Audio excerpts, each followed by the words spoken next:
Singapore में मुनक्किद होने वाली सबसे अहम दिफाई कॉन्फ्रेंस यानी शंग्रीला डायलॉग महज एक इजलास नहीं बल्कि आलमी ताकतों के दरमियान एतमाद, खदशात और स्ट्रेटेजिक पैगाम रिसानी का एक अहम सेंटर बन चुकी है। डोंग जॉन मुसलसल दूसरे साल भी इस शंग्रीला डायलॉग से गैर हाजिर रहे। इसी हिकमत अमली का नतीजा ये निकल रहा है कि बीजिंग ने आलमी नैरेटिव की तश्कील में पहल करने का मैदान वॉशिंगटन के हवाले कर दिया। इस बार सबसे ज्यादा मायनी खेज तजाद पीट हेग्सेट और वियतनाम की कम्युनिस्ट पार्टी के जनरल सेक्रेटरी टो लाम के दरमियान देखने में आया। ये वाज़ेह होता है कि अमेरिका और जनूब मशरकी एशिया के दरमियान ये फासला मुसलसल बढ़ रहा है।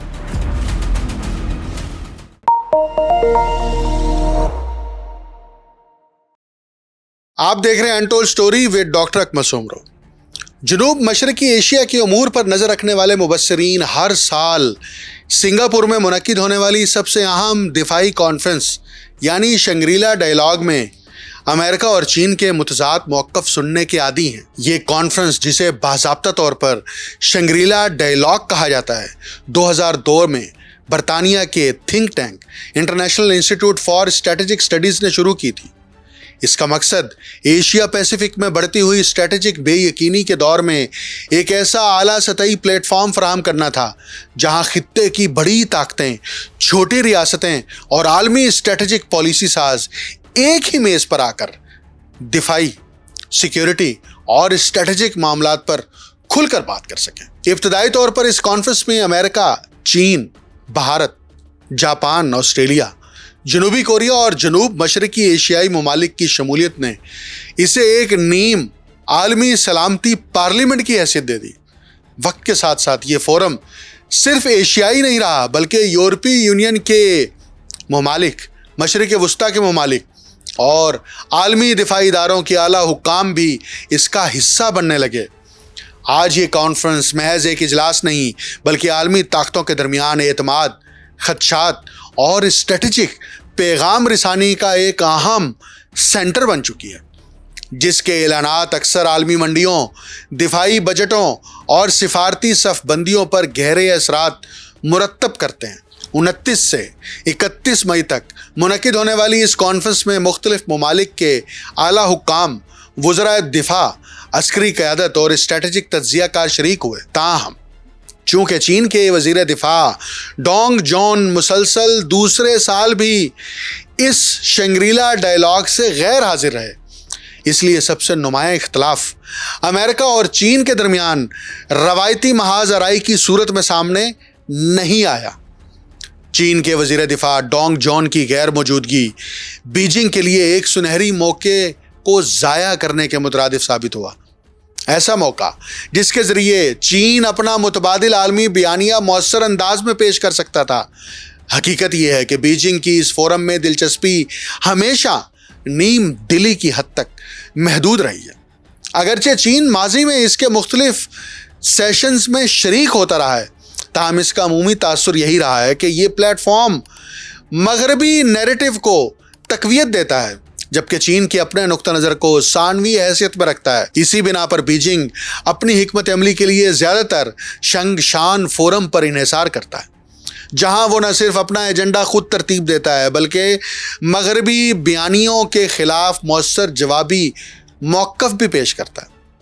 ताहम चीनी पॉलिसी साजी के ज़ाविये से ये एहतियात किसी हद तक काबिल फ़हम ज़रूर है। आखिर कोई रियासत क्यों खाम खा तनकीद के तूफ़ान में ख़ुद को बेनकाब करे और अंदरूनी और बैरूनी सतह पर अपनी साख को नुकसान पहुंचाए। लेकिन इसी हिकमत अमली का नतीजा ये निकल रहा है कि बीजिंग ने आलमी नैरेटिव की तश्कील में पहल करने का मैदान वॉशिंगटन के हवाले कर दिया है। जब अमेरिका खित्ते में अपने इत्तिहादियों और शराकतदारों के किरदार और जिम्मेदारियों के हवाले से फ्रेमवर्क तय करता है, तो चीन के लिए अपनी सियासी और सिफारती पहलुओं के लिए हिमायत हासिल करना मज़ीद दुश्वार हो जाता है। और ख़ास तौर पर जनूब मशरकी एशिया जैसे खित्तों में ये तासुर मजबूत करना मुश्किल हो जाता है कि चीन किसी बालादस्ती के अज़ाइम नहीं रखता।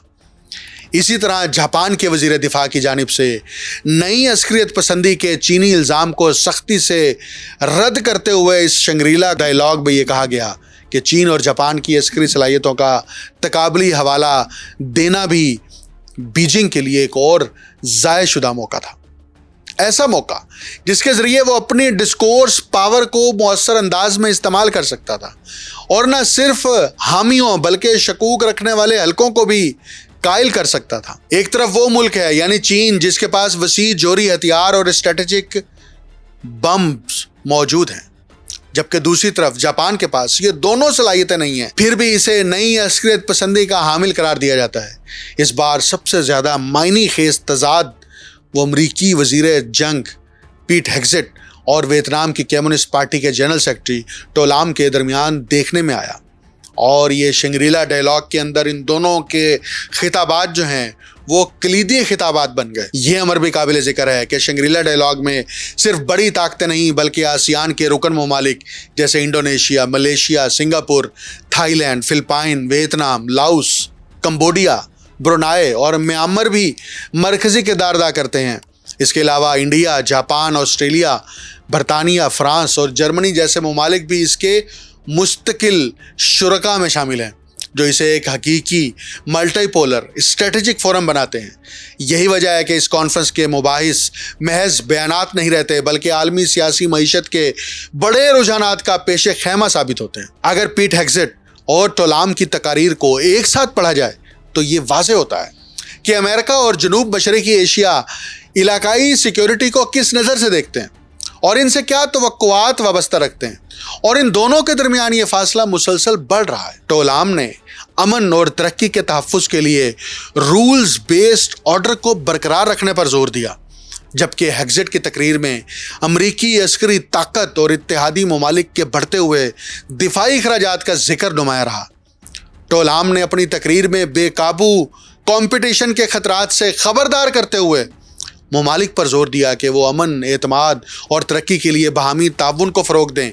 उन्होंने बार बार इस बात पर जोर दिया कि एक मुनसिफाना बैनुल-अक़वामी निज़ाम के लिए कवानीन और मुकालमा नागुज़ीर हैं। उनके मुताबिक अगर बैनुल-अक़वामी कवानीन की मनमानी और सिलेक्टिव तशरीह की जाए तो दुनिया एक ऐसे निज़ाम में बदल जाती है जहाँ बड़ी ताकतें छोटी रियासतों की तकदीर तय करती हैं।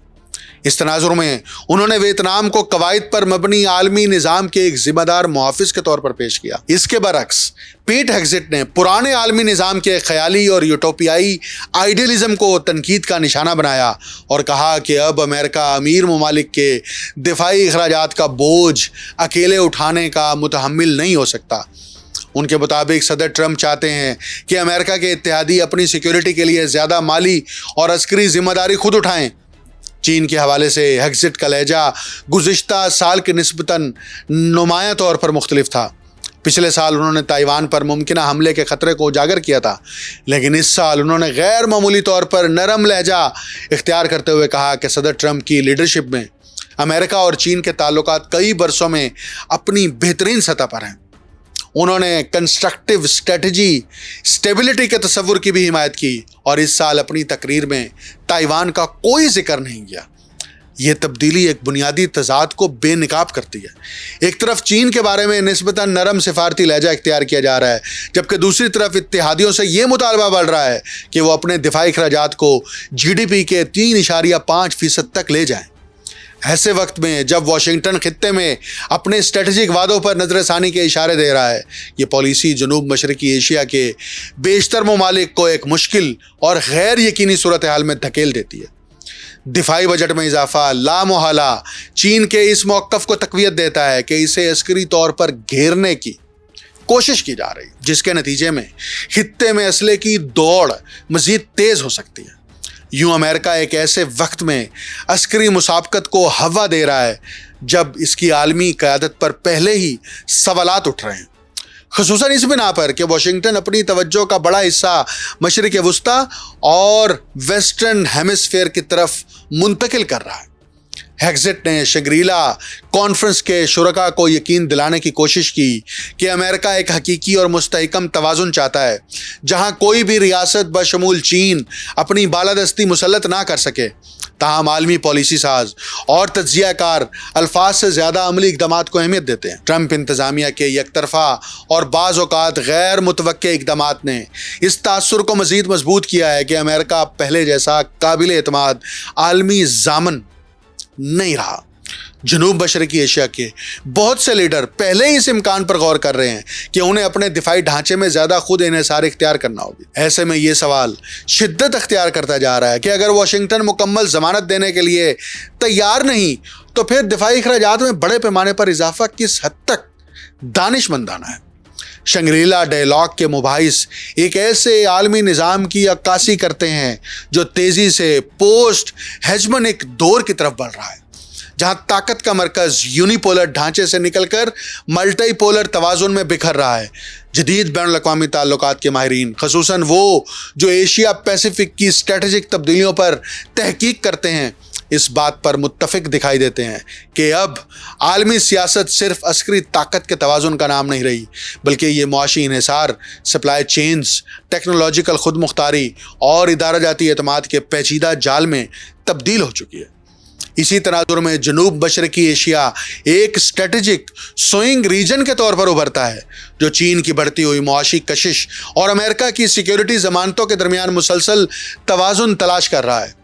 شنگری لا ڈائیلاگ جیسے فورمز دراصل اس نئے عالمی عدم توازن کے آئینہ دار ہیں، جہاں الفاظ کی سفارت کاری اور عملی پالیسیوں کا فرق ریاستوں کے اعتماد کو تشکیل دیتا یا توڑتا ہے۔ ایسے میں اصل سوال یہ نہیں کہ خطہ کس طاقت کے ساتھ کھڑا ہے، بلکہ یہ ہے کہ آنے والے عالمی نظام میں کمزور اور درمیانی ریاستیں یعنی مڈل سٹیٹس کی خود مختاری، معاشی گنجائش اور اسٹریٹجک انتخاب کی آزادی کس حد تک محفوظ رہ پاتی ہے۔ اور یہی سوال اس پوری کانفرنس کی اصل معنویت کو جنم دیتا ہے۔ مجھے ڈاکٹر اکمل سومرو کو اجازت دیجیے۔ اللہ حافظ۔